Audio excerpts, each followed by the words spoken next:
want to say, if you're watching this video, most of your projects or your ambitions that you've had in your life, if you turn around and look at the people that have tried to put a stumbling block on your way, it will be your own people. You see, just like the leaders here that we see in the diaspora, most of them came together with an objective that they want to have independence. Who are the people that became a stumbling block? Themselves. They fought themselves more than they fought the French government. And I just want to let you guys understand right here, guys, we got to be real with ourselves. You see what I'm saying? Because when you blame someone, it is easy to relieve yourself from that guilt and responsibility, but it will not change your situation. Which of the leaders that are advocating for this struggle have unanimously worked together? None. Do you see that? We are our own problem. You see what I'm saying? We are our own problem. It's not French-speaking Cameroonians. We got to agree and work on ourselves and bring down the walls of tribalism and build ourselves in a way that we love one another and love the entire nation. Cameroon is one nation. Cameroon is not divided. We might speak English and French, but Cameroon is one. And all our predecessors, Foncha and the rest, that is what they advocated for. And it's because they went into this agreement, came out and did not commit to making sure that we integrate in that nation. That is why we are struggling today. And we have to fix that. That is why God has shown me the plan, and it's the young people that you guys got to rise up and build your nation. Are you understanding what I'm saying? Blaming, again, I repeat, will make you feel better, but it will not relieve you from responsibility. You got to take action. I would like for you guys to continue watching. This time, I would like for us to listen to one of our predecessors, one of our leaders that was present at the Fuban Conference. Because, excuse me, most of you have been told that there was nothing like the Fumban Constitutional Conference. It was annexation. They've told you all sorts of stories. We'll listen to some of our leaders that were present at that conference, and we will make sense of our reality, and we will forge a path forward. So stay glued. Majesty, the Mankan people are known to be the great warriors, and you will still find names like Manto, I hope I'm pronouncing it well, Ndamto, Atangto, Fomunkong, Tamunkong, just to name but these. What do you say about all these, His Royal Majesty? They are my ancestors. And of course, that's what we are. We're fighting people. I learned it from my parents. I'm not a fighter myself. I am a modern ruler. I'd like to take this to question. Okay. So listening to this interview, it's going to blow your mind, because you are going to hear from Fon Agwafo IV. This is a leader that was present at the Fumban Constitutional Conference. He saw everything that happened. The lady started by introducing the Fon, and then she talked about the ancestors of the Fon. Like she said, all those names that she mentioned about great people that came before Fon Agwafo. And I want to say one of those names that he mentioned are my predecessors. My father's uncle is one of the names she just mentioned. So we are coming down from a descendant of warriors. Warriors. But Fon Agwafo said he's a modern ruler. This is the first and the most educated Fon in the Northwest region. He decided to pursue politics because he realized that his people were being misled by politicians. And I think that was a better approach, coming out of the Fumban Constitutional Conference and realizing what had just happened. And it's like, no, we should be able to speak. And the only way we will speak is to be engaged, get involved, And that's why I'm saying to the young people today, if you don't like what is going on, you can become a politician and advocate for that change that you want. But through this video, you're going to learn a lot, because we cannot just sit here and criticize our president and say all sorts of things about President Paul Biya. When you lead people, especially the people of the Northwest and the Southwest region, and then you will understand how difficult it is to lead the people who constantly criticize you, think that you're the worst and all that. It's not easy until you achieve that level of excellence in leadership. And then you understand if the president is doing a good job or not. It is easy to criticize, right? All the leaders that wanted change, have they been able to unanimously just work together?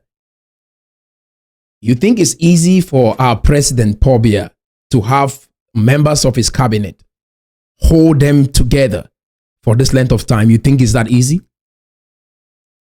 Leadership is hard. It's easy to just write a comment. It's easy to think how you feel it would have been until you get there.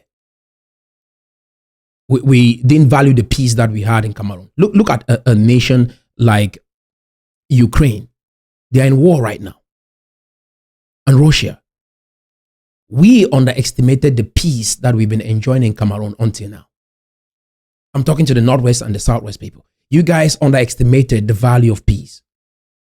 It is not easy to hold people together for this length of time in peace. It is not easy to provide for a people education for this length of time in peace. Education is the greatest weapon that any human being can be given. And we have all benefited from that in Cameroon. Let's keep listening. And I hope that we'll conclude this show while opening the minds of Cameroonians who are ignorant of history. Reuniting with the Republic to Cameroon as compared to Nigeria might have been a better option. What if there was a third option of independence for southern Cameroons? Do you have any regrets about the reunification process? And we understand, His Royal Majesty, that you were present in Fumban. Some people today say that those of you from West Cameroon had your hands tied and could not have done better. What really happened during the Fumban Conference? When you are living your life on regrets, you will never live well.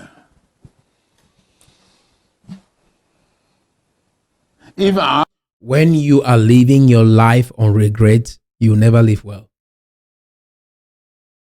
That is powerful. When you're living your life based on 1961, 1959, you will never live right. Keep listening. Our children think we didn't do well. They may be right. What we have done since then to bring you up to be thinking this way is an achievement. If the population is better educated and better experienced, and they see certain things that they don't like, and they blame it on their leaders of 50 years ago, they are not serious. Because in the next 50 years, they will blame you for what you are doing now. Is that not what is happening? Are we not already blaming the leaders of the Ambazonia movement? We are already blaming them. Do you think history is going to be fair on them? No. When you rise up and think that you want to blame your leaders of the past, and that is why I don't respect anybody who rises up and completely condemn their ancestors, the people that came before you. We should respect what they did to lead us to where we are right now. It is not easy. Some people die at birth. Just the fact that we have a hospital that can give birth to us and we grow up, have an environment that is conducive for living, it is something to be grateful for. Our nation is not the poorest in Africa. There is something that we should appreciate about our president, about our nation. And we know that there is a long way for us to go. But at least just coming on the table with an attitude of gratitude will lead us further than us coming on the table with blame and trying to peel up old wounds and say the leaders in the past were wrong. Let's keep listening. Take the bull by the horn. So we did our best. Those people were French people. They had their own civilization. We were English people. We had our own. But the problem, if there's a problem, is a problem in the United Nations, not here. Because we wanted, from the three options, we wanted three options. Cameroon to gain its independence and be an independent territory. Then that's what we call Southern Cameroon. It was an option. We had people who presented that option in the United Nations. It was rejected. So we're crying over spoiled milk. And when we went to Fumban, well, the young men tell you the reception was good. And so when Ahijo made a good party for us and got your type, got good girls to entertain and serve us, they thought we went there to dance with the girls. That is not it. That's not it. If I were to give you an reception here, my daughters come to serve you. The whole thing turns to my daughters serving you because I came to show you my daughters. It is not so. Among ourselves, there were we will have misunderstanding. But it is not that misunderstanding we blow. Take, for instance, Foncha. That was a mediator. That was the head of government. You go to a conference when this government prepares a paper, this government prepares a paper. You put the two papers. They may have the same items. You discuss them. Select one through the other. We made an effort in Lincoln here. The cultural hall, which is now library. We met. We took some resolutions. Foncha was our leader, our head of government. He was to present that we argue in Fumban. He did not present that paper. He was not talking with that paper. That's just where we quarreled. So Ahijo was reading his own, and with this, we're examining Ahijo's own. Where is our own? Joa was very bitter about it, but that is our leader. What we resolved here, we ourselves did not get back the copies. We think we will have prepared already. All our views were given to the leader. Had what we decided here been secreted to members attending the conference, we can begin to talk. If I say, Foncha, as Joa did, Joa spoke there. I was sitting here. Foncha said, if you like, you go back, you tell the people I've not done what we decided to do. So was that the thing to go back there and come back with quarrel? Follow your leader. We did our best. So that is very important that you understand that when you get to that place where your leader makes a decision, maybe based on intuition, whatever motivated him not to present their own paper at the Fuban conference, I just want to help our people understand, because you've been told that there was nothing maybe like the Fumban Constitutional Conference, it was annexation. Our Fon is saying he was there and saw everything that happened. And he says, if your leader makes a mistake, follow the leader. Follow the leader. And that is what I'm saying to all the young people in Cameroon today. President Paul Biya is the leader that we have. Trying to oppose your leader is just going to make life hard for you. And that is why when we see all our leaders abroad and they went to every office on earth, knocked doors, presented their case, they said everything that they could say in the book to make sure that their cry was heard. They told them, go back and fix that problem with your president. We can't help you. They came back and thought maybe if we keep fighting, the international community is going to have sympathy on us. And then maybe we are going to get the independence that we desire. And I just want to say to our people that this is just ludicrous. You see what I'm saying? And young people listening to this, I want you to, there's the number right there on your screen. I want you to call and tell me, what is your experience with marginalization? Is this something that is based on the past or your personal experience? Because people have the tendency to take their pain, transfer it on others so that you can feel the same way they feel and maybe go to war and lose your life. And that is why we are drawing the line. Because people are above a certain age, say 40, it is hard for them to see the light if they're in condition with darkness. It is hard. And that's what God showed me.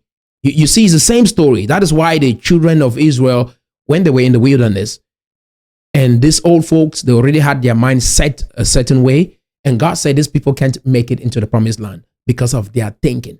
The new Cameroon that I want to take you guys into, these people cannot come with you. You understand what I'm saying? People that think violence, killing people, having young people go die because you believe that 1961 conference was not what you thought because you brought a proposition. There's a difference between a proposition and an actual constitution.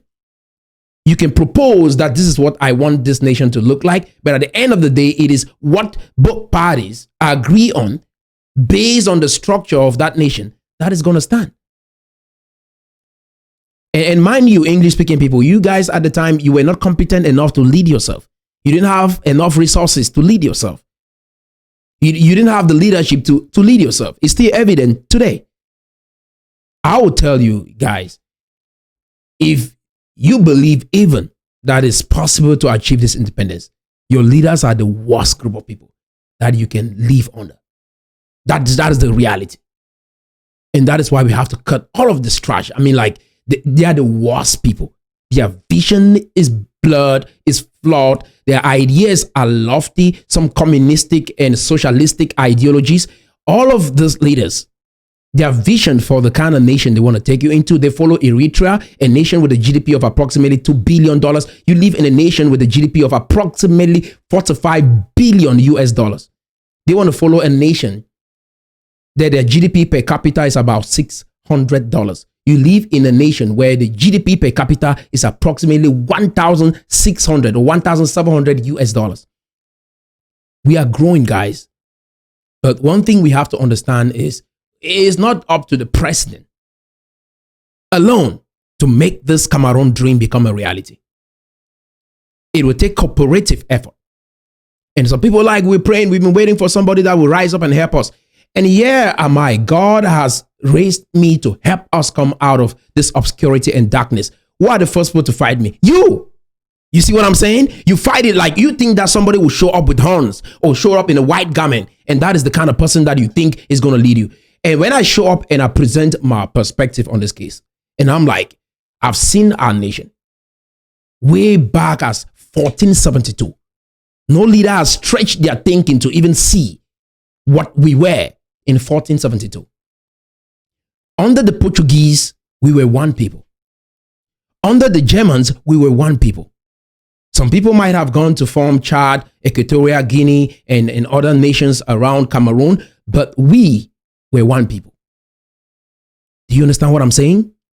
And that is how I've been able to stretch my thinking to absorb the data. We cannot build just based on our colonial experience with Britain and France. We have more together as English-speaking Cameroonians and French-speaking Cameroonians than we did under Britain and France. We've existed as a nation for more than 506 years from the time of the Portuguese. Collectively, we've lived together for approximately 551 years collectively. Do you understand that? That is how far we've come. Our history doesn't start in 1961. The people who actually stand on that idea or that notion that we started in 1961, they are pro-colonialist. They support colonization. If you will use colonial influence or colonial demarcation or colonial language as a tool to cause division and separation in Cameroon, then you are a pro-colonialist. And we reject that idea. Cameroon is one. It would have been beautiful if Chad and other neighboring countries came together so that we can be one.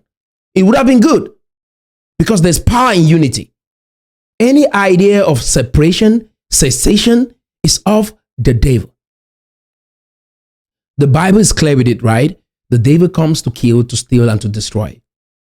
Those are the three objectives of the enemy. And what are some of these leaders advocating of? People should die. People's properties should be confiscated. Some people are being held for ransom. That is, you're stealing their money, and to destroy their wealth. They've destroyed many properties in Cameroon. Many. And you have to be able to identify the works of the enemy. And it is your responsibility as a Cameroonian, as an English-speaking Cameroonian, to say no to this. To say no to this. You have power. That is what it means. Power to the people. And like I previously shared, my experience in Cameroon, the people that treated me bad in Cameroon were people from English-speaking Cameroon and not the French.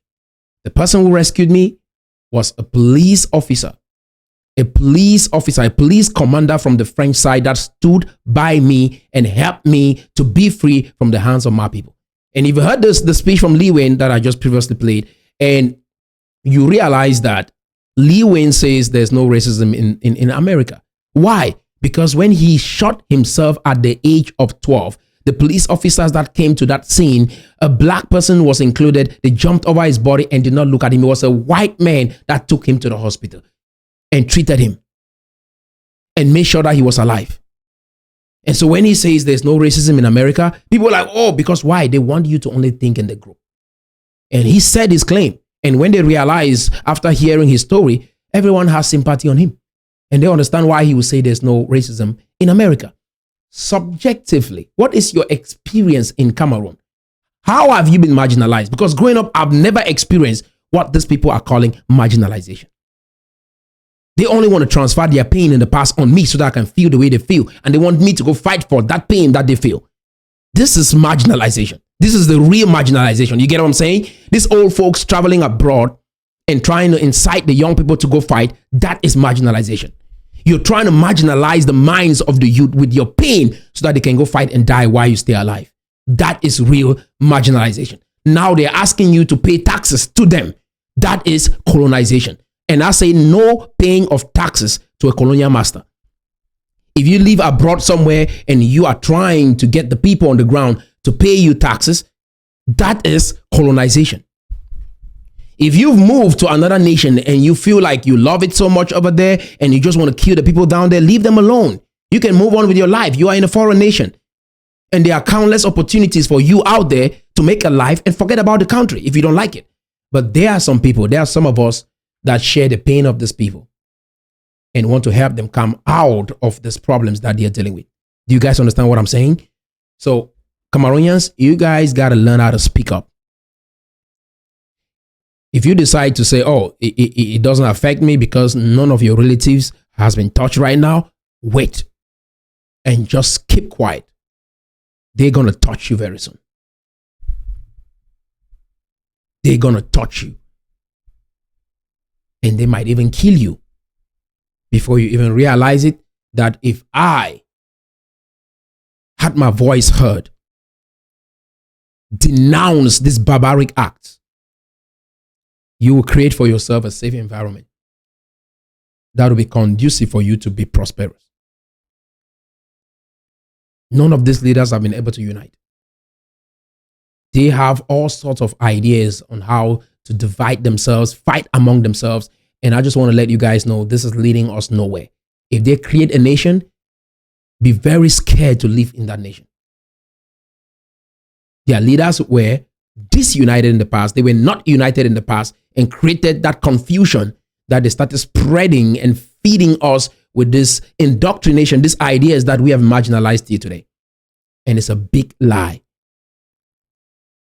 Show me how you, the young person growing up in Cameroon, is marginalized.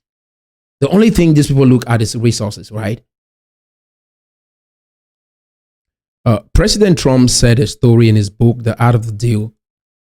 Very interesting book. I encourage you guys to read that book. A great book. And he explained how he went bankrupt, right? He lost everything. And he was owing approximately 1 billion. 1 billion. Right? He walked down the street and saw a beggar. And he said to himself, this beggar is richer than me, because he was $1 billion in debt. But he was able to bounce back, build his company, and he is worth approximately $4 billion right now, net worth, and he's become the president of the United States of America. And I want to say, whatever factories that you hold on to, if you are a businessman that can run a company and you go bankrupt or you lose your products, lose your business, you can bounce back if that business is in you. If the business was something that you're looking at, and then if they take it away from you, then you are not competent enough to even build another one, then you are not a businessman. And even if you had that business, you would have failed. A real businessman always bounces back. And I just want to say, it is our time, young people of Cameroon, 40 and below, with the cooperation of those who are 40 and above that agree that we can achieve our objectives without bloodshed in Cameroon. I want to let you know it is our responsibility to initiate change our minds from this idea that we are marginalized, of which is not true. Be productive, cooperate, be respectful to our leaders, our presidents, and the ministers. Excuse me. And we will see how blessings and transformation will come. If you think that the government will prevent you from starting a business, that is not true. And even if there is some aspect of taxes that you feel like, oh, these taxes are high, it's as a result of our own attitude. When you feel this way towards the government, you expect them to allow you to do everything that you want. If all these leaders in the diaspora were extremely successful in Cameroon and they decide to carry out a coup like this, it would have been disastrous for the whole nation. Because they don't have sufficient resources to proceed with their actions. That's why they're taxing you right now, because they don't have money. That's why they're taxing you now, because the people in the diaspora are realizing that, oh, this thing is going nowhere. And so they are not funding these missions anymore. Do you understand what is going on? And I just want to say it was a good thing that the nation unites. And I think our brothers from the French-speaking side have always wanted unity. But because all they know is French, we misunderstand them to thinking like they want to marginalize us. That is wrong. What they came back with from France was the French language and the French heritage. And if they want the nation to be one, what do you think they're going to use? All that they know. And misunderstanding this and thinking it's marginalization and all of these ideas, guys, there are more Francophones speaking English today than there are Anglophones. We've decided we don't want to learn English. We don't want to learn French, right? We don't want to learn French because you feel like you're learning the oppressor's language. And this idea is wrong. You've seen how Mr. Leo and other great artists in Cameroon have been able to transform their lives by learning how to speak French, sing in French, act in French. Do you understand what I'm saying? I know of many brothers and sisters from Cameroon that have traveled to nations like Germany and other Asian nations. And within 3 months, they were able to learn the language of that foreign nation because they wanted a job and they wanted to interact in that society. You know why we don't want to learn French? It's ego. It's ego. And people think that is some good thing, like, oh, I want to hold this so strong. If we learn French, we will have better opportunities in Cameroon because the population is predominantly French.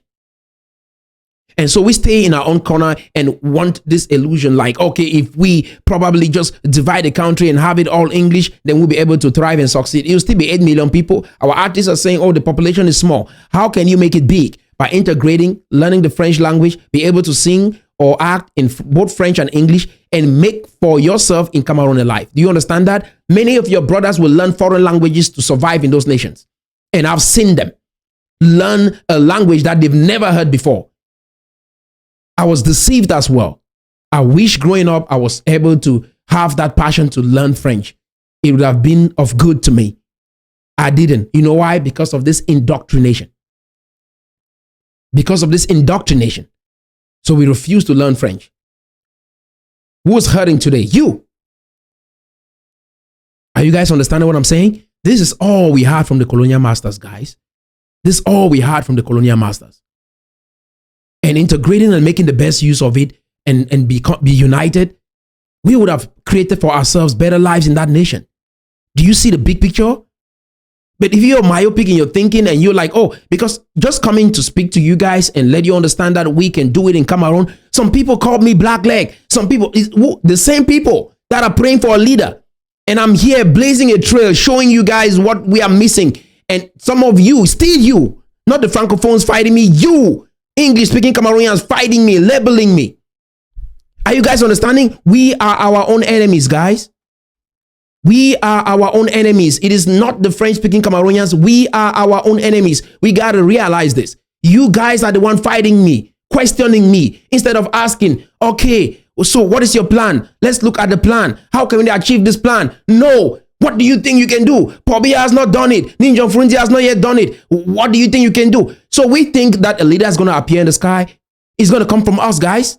The leaders, you watching me, you are the leaders.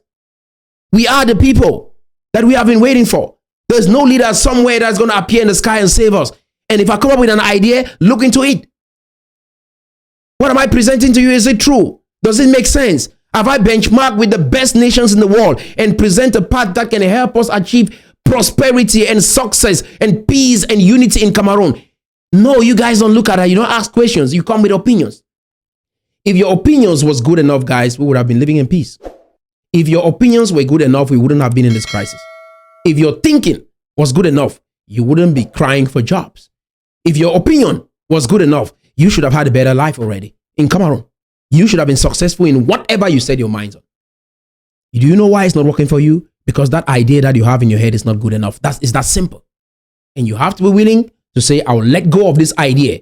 If I really want genuine peace, I want to have a good life with my girlfriend, with my wife. I want to be able to have my own house. I want to be able to drive my own car. You have to be able to get to the place where you say, if my idea is not working for me, I'm willing to drop this idea and adopt a new idea that will change my reality. That is how sustainable transformation starts. And mind you guys, every idea that I'm coming up with, I benchmark with the best nations in the world. I don't benchmark with Eritrea. I don't benchmark with some other third world nation. I benchmark with first world nations. United States of America is my key example that I've used again and again, and because I've immersed myself in this system to understand what works. And for a fact, if we take it and apply it in Cameroon, it will work for us. You gotta approach the nation with pure intentions and let the president understand that you are not holding any idea of the past in your mind.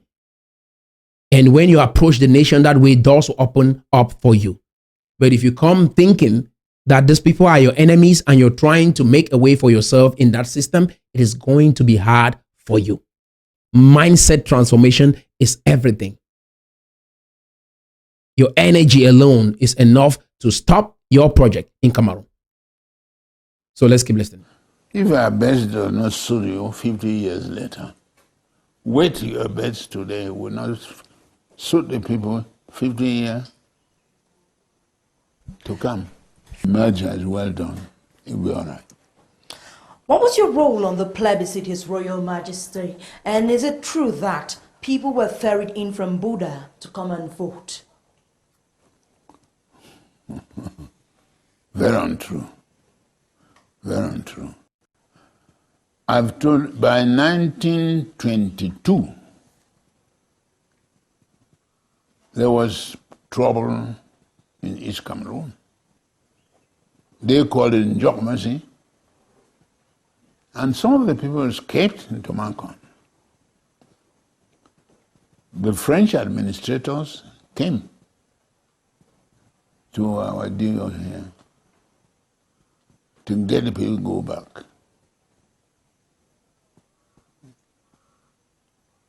My father said, no.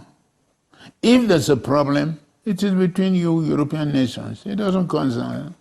These men from Kongsamba, where we go and trade, what have they done for us? Why should we drive them? No, he will not drive them away. You see? If at the plebiscite the number of strangers from the East had grown, had increased, and if we now decide to leave the present the organization of Cameroon as a mandated territory to become an independent territory, if the French here are voting with us, they are not imported, they are not transported. Even the politics, British politics, take for instance, Antumaga was agreeable with Mimon. The politicians from the East who were campaigning here, as well as Ntumaza and Foncha, were campaigning in the East. So it was not the role, the electoral role was good. It was not forged or mixed with people coming to vote here. No, we didn't add a voters list with people there. We have barely 3 minutes to... So that is very, very important that you understand, because people have been saying, oh, they brought people from the French side to come vote during the plebiscite and all of that. And he's clarifying it, that during the time of the Maquisard, in 1922, you realize that most people that moved and came over to Mankon or moved over to Bamenda, they were received by the Fon at the time. He didn't regard them as strangers. He said, if you guys had a problem with your colonial masters, it's up to you. But we welcome everybody. And if those people living in our midst become part of us and decide to vote, why should we stop them from voting? And so if they participate in an election, do you say they brought people from the French-speaking side to come vote? Are you understanding? My whole goal here is not to dwell on the semantics of what happened in the past. You've heard it. The Fon said if you live your life based on the past, life is going to be hard for you. Your pain is self-inflicted if you cannot learn to let go of the past and move forward in the future. And that's why I encourage most of our young people, wage war against the past. The past is not a friend. It is an enemy of progress. And you have to learn this within your core, that it is important for you to be successful. And in order to do so, you have to be blind about the past and look forward to this compelling future and live in the present. That's why I'm focused on us living in the present. What have you experienced as an individual growing up in Cameroon? I want you to call. The numbers right there on the screen. Call and tell me your experience in Cameroon. I would like to hear your perspective, because through that, I'll answer your questions. If you have any question even regarding this entire struggle, this initiative of us making our nation to become a first world nation in the next 20 years. If you have any question about that, feel free to ask that question. The numbers right there on the screen. I'm here to answer. Does that make sense? Let's keep listening. Go, His Royal Majesty, and I'd like... No pain at all. It is my sweat that pays me. The present generation want to work under a director, a proprietor, who has money. I'm not a businessman, but I'm a developer. Let them join me. Come home. It is our place. If you inherit a poor society, you have to use the society to change themselves. The poor. That's powerful. If you have a poor society, struggling society, it is your responsibility to build that society. And I just want to say these are leaders that lived a life that was full of passion, perspective, energy, and he tried to make himself a modern ruler. And today, Bamenda is what it is today because of leaders like this that did not close their own village like how most of the villages in the Northwest is closed, but opened up doors and accepted everyone to come in, including the Maquisards. And this is what I think we should have throughout the entire Northwest. Open up.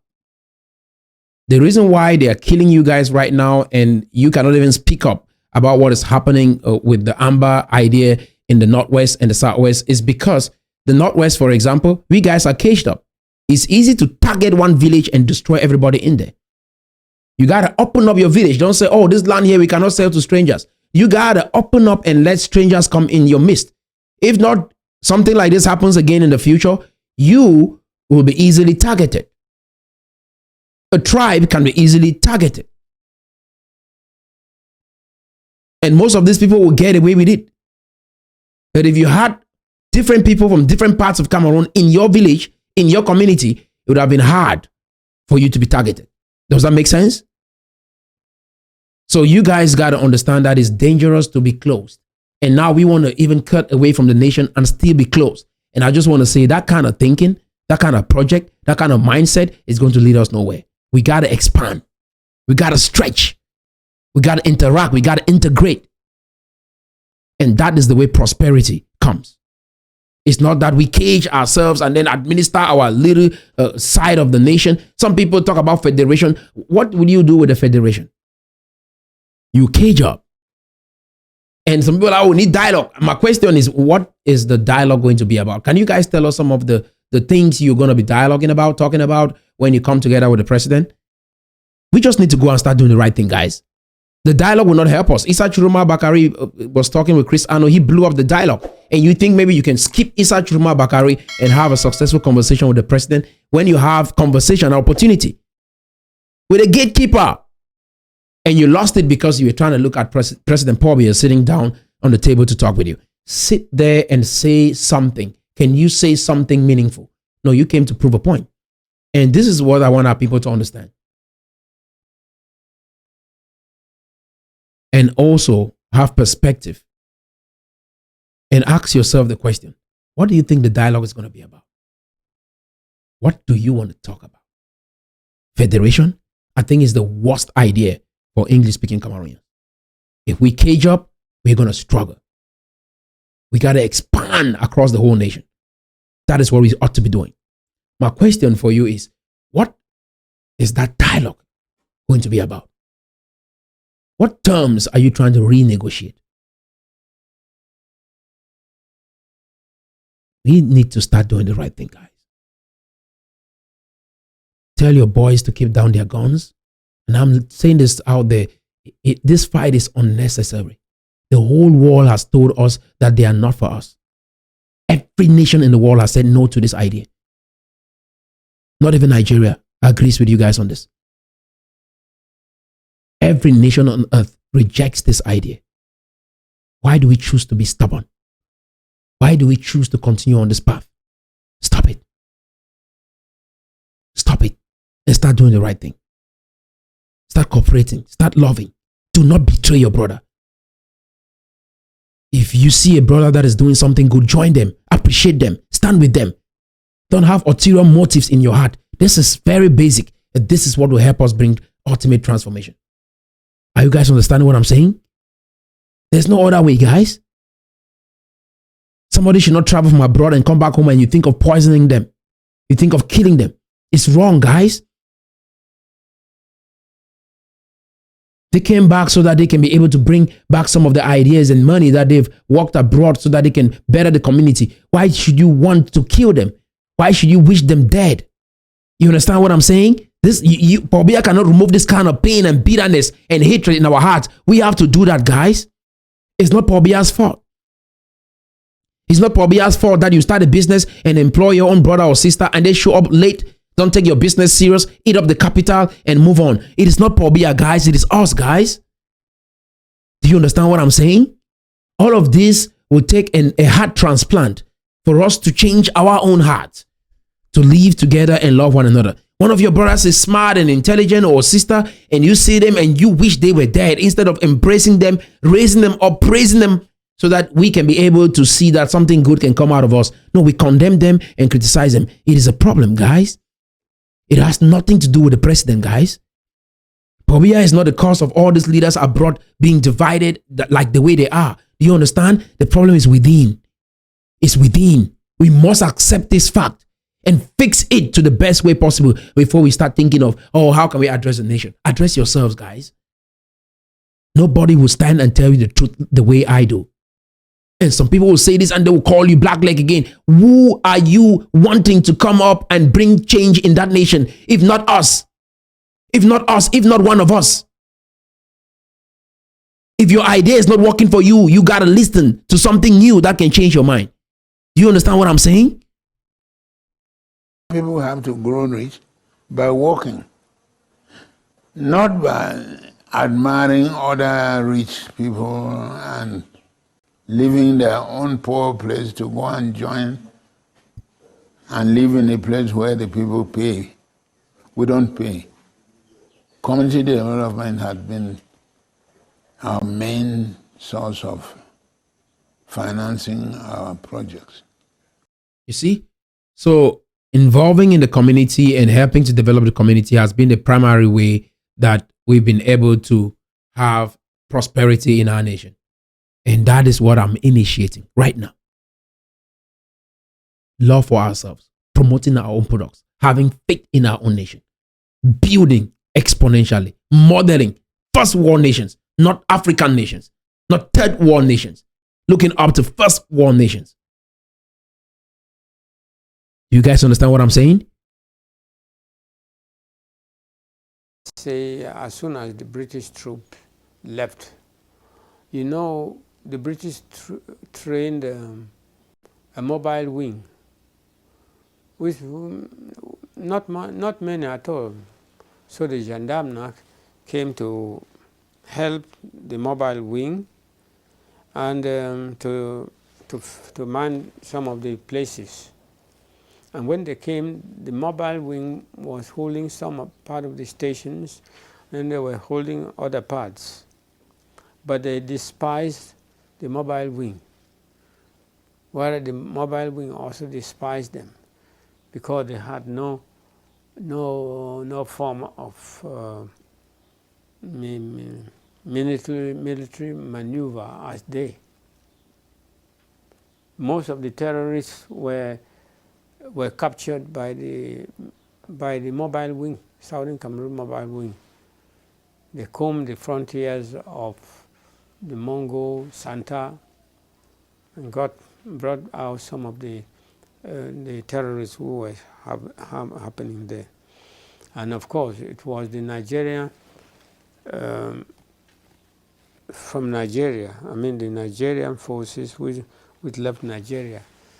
People, general like General Tato and others who really did the combing of the frontier without killing.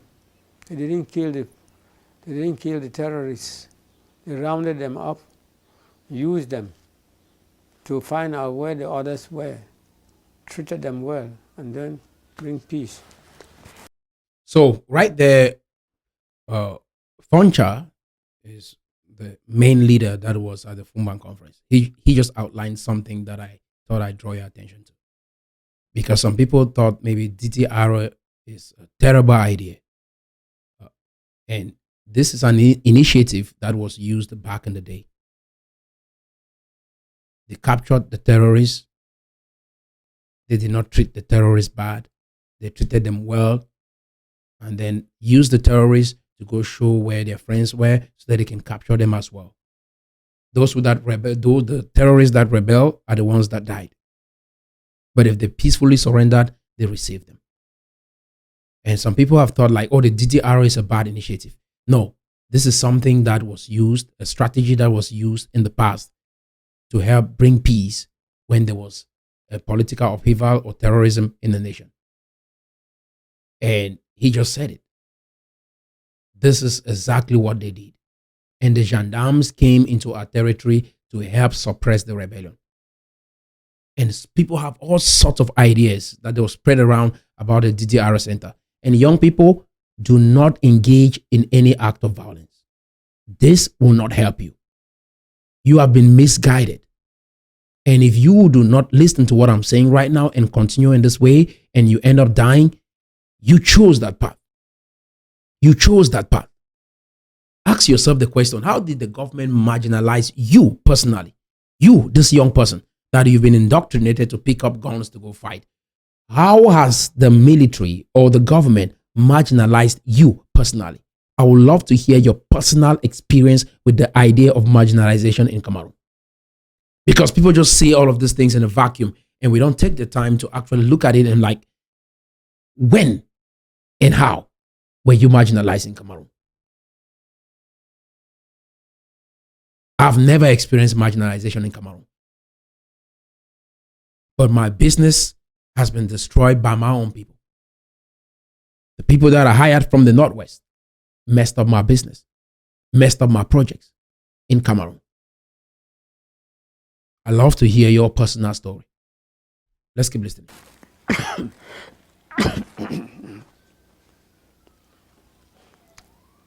The Southern about computing. The Southern Cameroon had nothing to administer with the taking over of the, or with the dissolution of the National Assembly and the House of Chiefs and everything.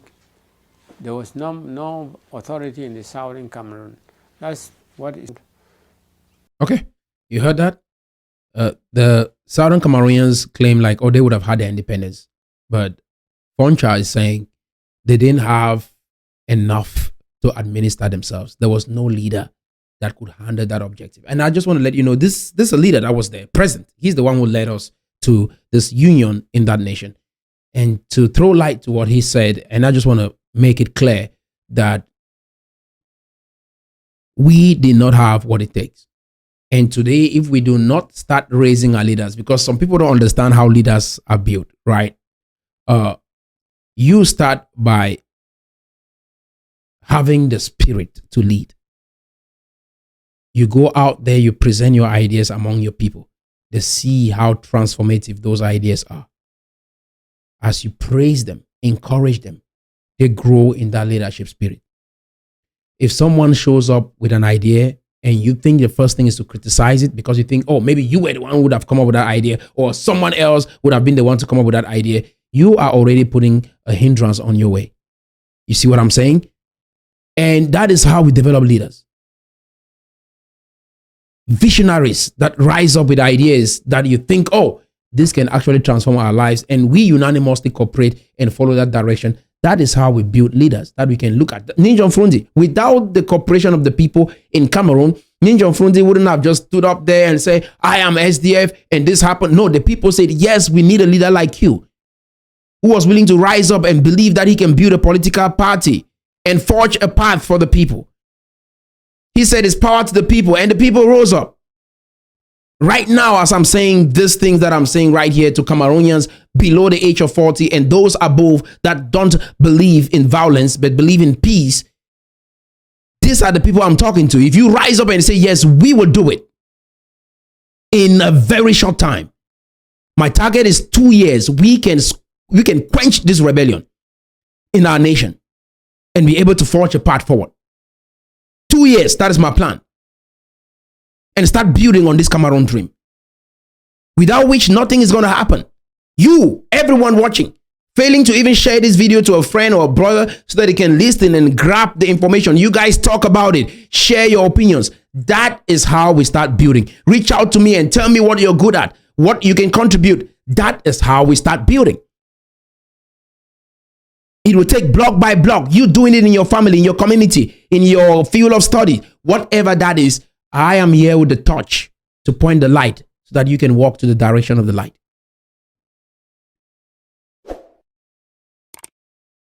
Violence will take you nowhere. It's a fact. It's historically proven. History will always frown on those who use violence. History will always frown on those who use violence. Mahatma Gandhi is a classic and is still respected today because of his peaceful approach. Why? Because he said, we will not be violent.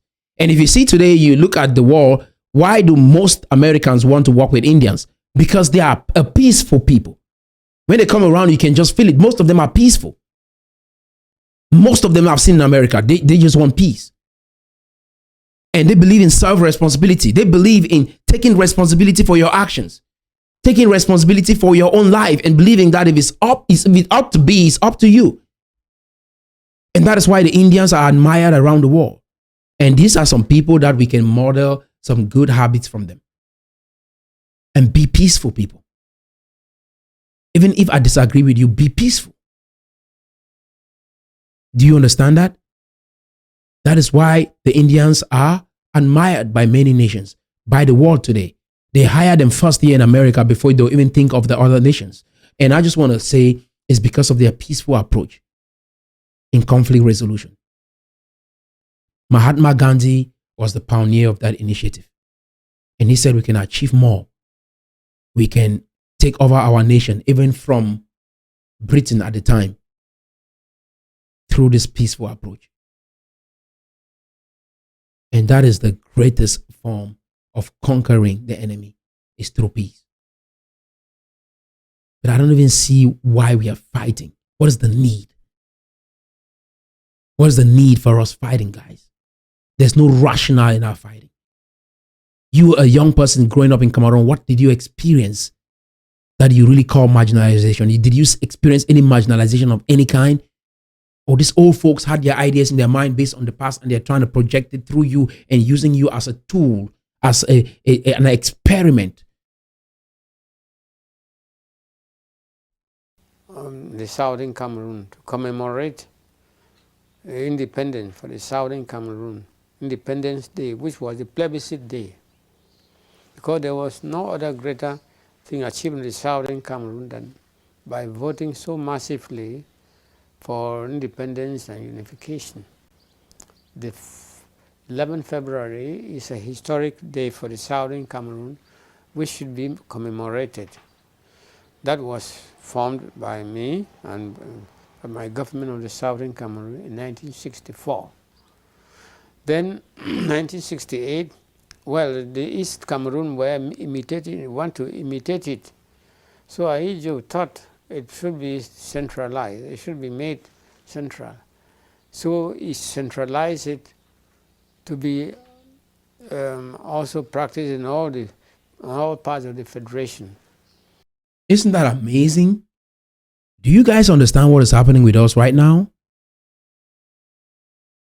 If we had an open mind in Cameroon, he just made mention of Ayaba, recognizing that what he was doing with the 11th February idea was something that the whole nation should celebrate, and he welcomed the idea.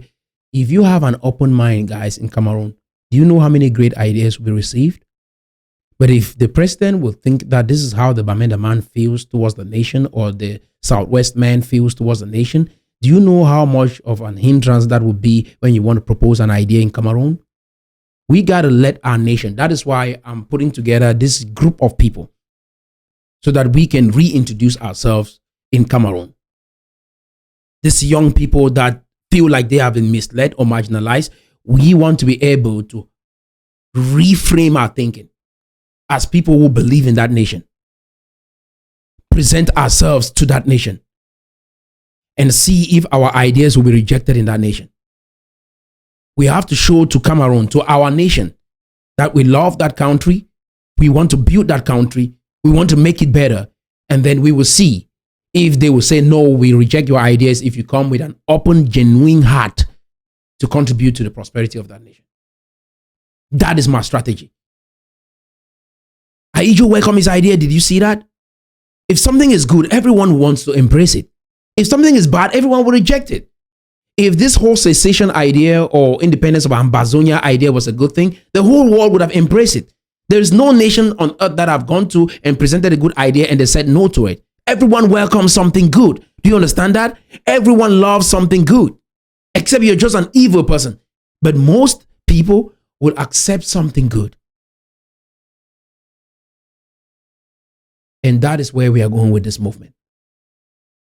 To reintroduce the English-speaking Cameroon people to Cameroon with a new mind, with a new way of thinking, with a new perspective on life, that we are here to build. We are here to contribute.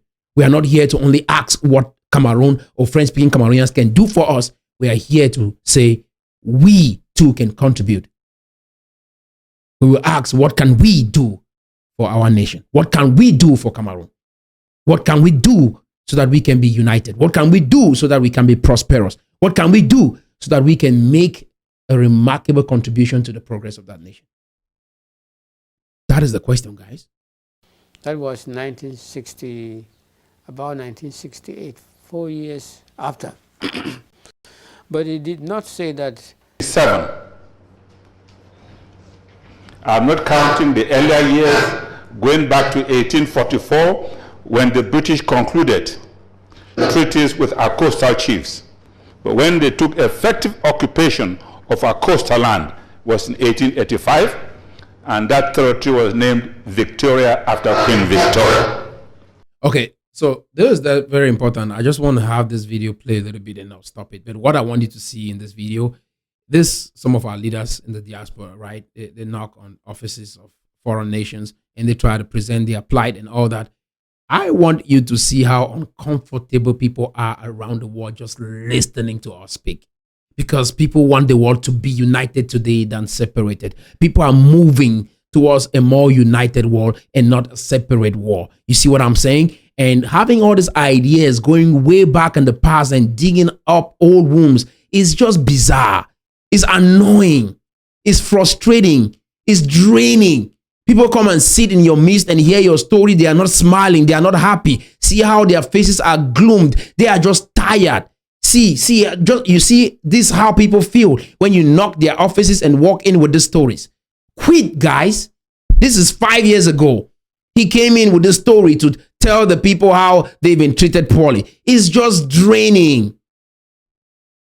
Listen. Then German, we have 160 years of unbroken colonial domination. See how tired people are? You see what I'm saying? You got to ask yourself the question, when I speak, does it light up the faces of people? Do they feel like, oh yeah, this is a great idea that we should jump on board? If people sit like this in the room, it's a sign that we don't agree with you. It's body language. The British, 1858 to 1887. German, 1888 to 1914.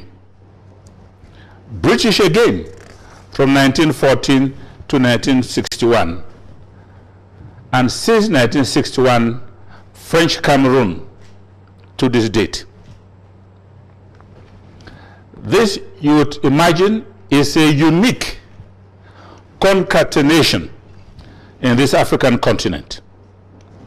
From 1822 to 1961, our homeland came under international tutelage, administered by the United Kingdom government, first as a mandated territory and then as a trust territory of the United Nations. In 1961,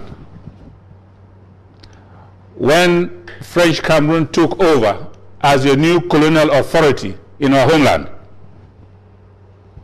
as the successor colonialist after the British left. The name of our homeland was changed to West Cameroon. In 1972, the colonial authority decided to dismember the territory into what we saw here called the Northwest and Southwest provinces or regions of French Cameroon.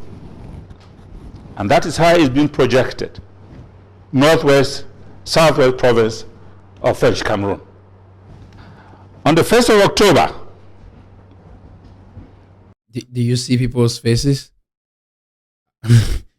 Guys, I say this again, a brave man, you saying this was a lost battle and it was all a facade.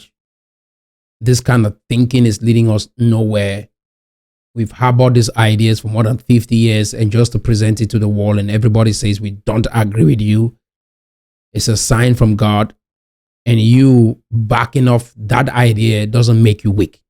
A weak man will want to always prove a point, even when they realize that there is a wall right in front of them. We should be building bridges and not walls. You see what I'm saying? That is where the world is going. We should be building bridges and connecting with people instead of building walls. You see what I'm saying? See how people look when you walk into the room. You can walk into a room where there's light and you bring darkness. I'm saying this because I've gone into rooms, offices like this in this nation and make presentation. And when I walk in to speak, I see people smiling. Their faces light up. Just to have people in this mode, you should have been in a very dark place to come out and cause people to be that like this, look like this. You see what I'm saying? 2017, the anti-colonial movements of our territory fighting for decolonization of our homeland unanimously rebranded our territory Ambazonia, an indigenous geographical indication.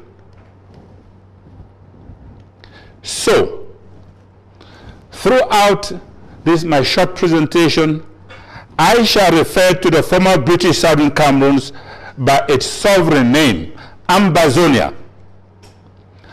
I shall also refer to French Cameroon, which achieved independence from France on 1st January 1960, as La République du Cameroun, simply as French Cameroon, so that there can be no doubt when we are talking about Ambazonia, we are talking about the territory is French Cameroon. Do you see how cold people are? Young people forget this waste of life and time ideologies that they have indoctrinated you with. Some of them believe that God is for them. This is insane. God's ways are very certain, and you can predict if God is for you. People think when you're in the face of persistence, then God is with you. It's not true. When God wanted to liberate the children of Israel out of Egypt, did you see them struggle? No. You guys walk. You're coming out. God's ways are very easy. If it's too hard, it's not a sign that God is not a sign that God is with you. Or God is for you, or it's not for you. When something is too hard, God is not there.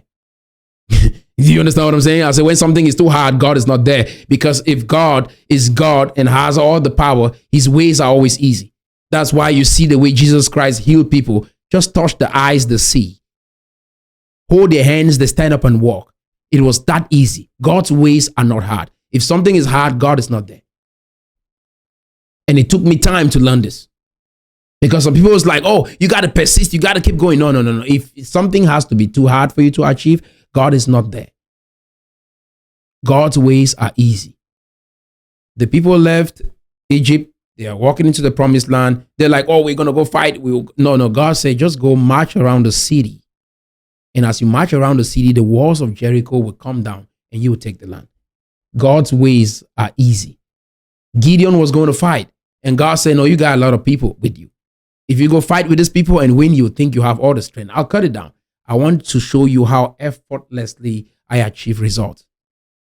Do you guys get what I'm saying?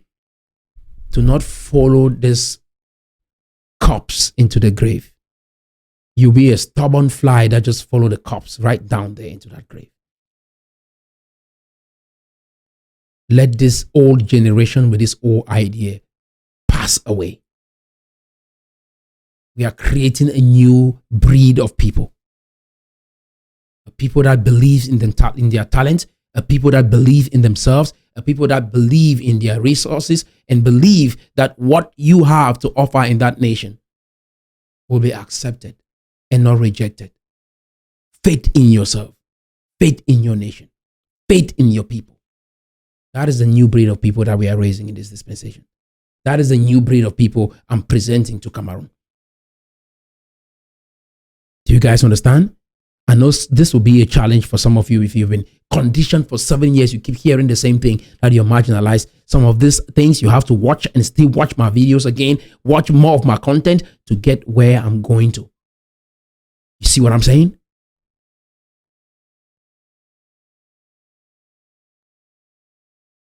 Ambazonia decolonization struggle is a struggle against a new form of colonization that has reared its ugly head in post-colonial Africa, black on black colonization. Yeah. So guys, I think we've come to the end of this. The delusion, I can't just sit here and even just listen to it, because it is amazing to think that people can get to a dark place that they think like this. Yeah.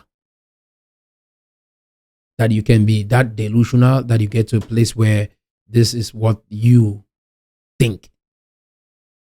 You cannot redeem this kind of people. You cannot. You cannot redeem them. Their generation must pass on.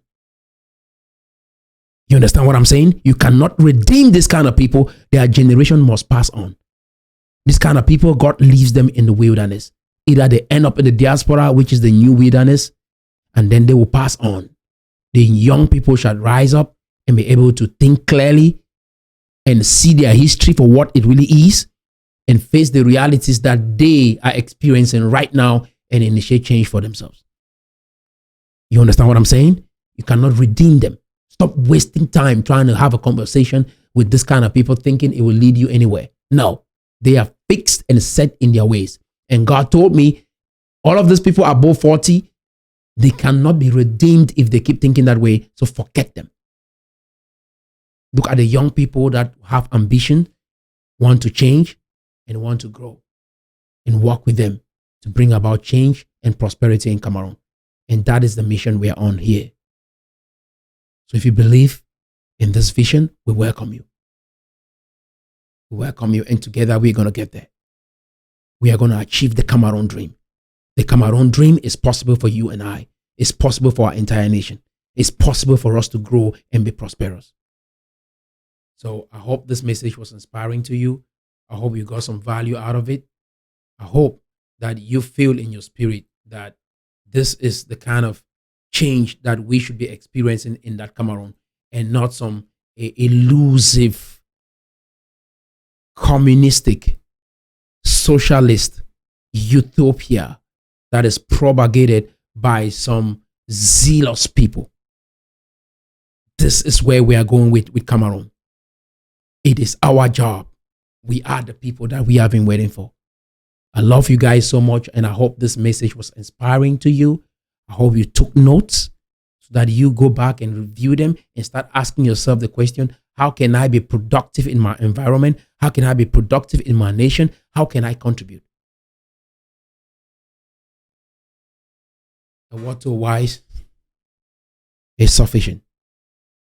Taking action on the little that you've heard here, sensitizing everyone around you, sharing this video, subscribe to this channel if you're just watching for the very first time, so that, and hit the notification bell so that every time we upload something new, you will be the first to see it. So I love you guys so much, and I hope this was inspiring. And until next time, stay blessed. All right. If you like this video, you're going to like this other episode, and you can watch it by clicking right here.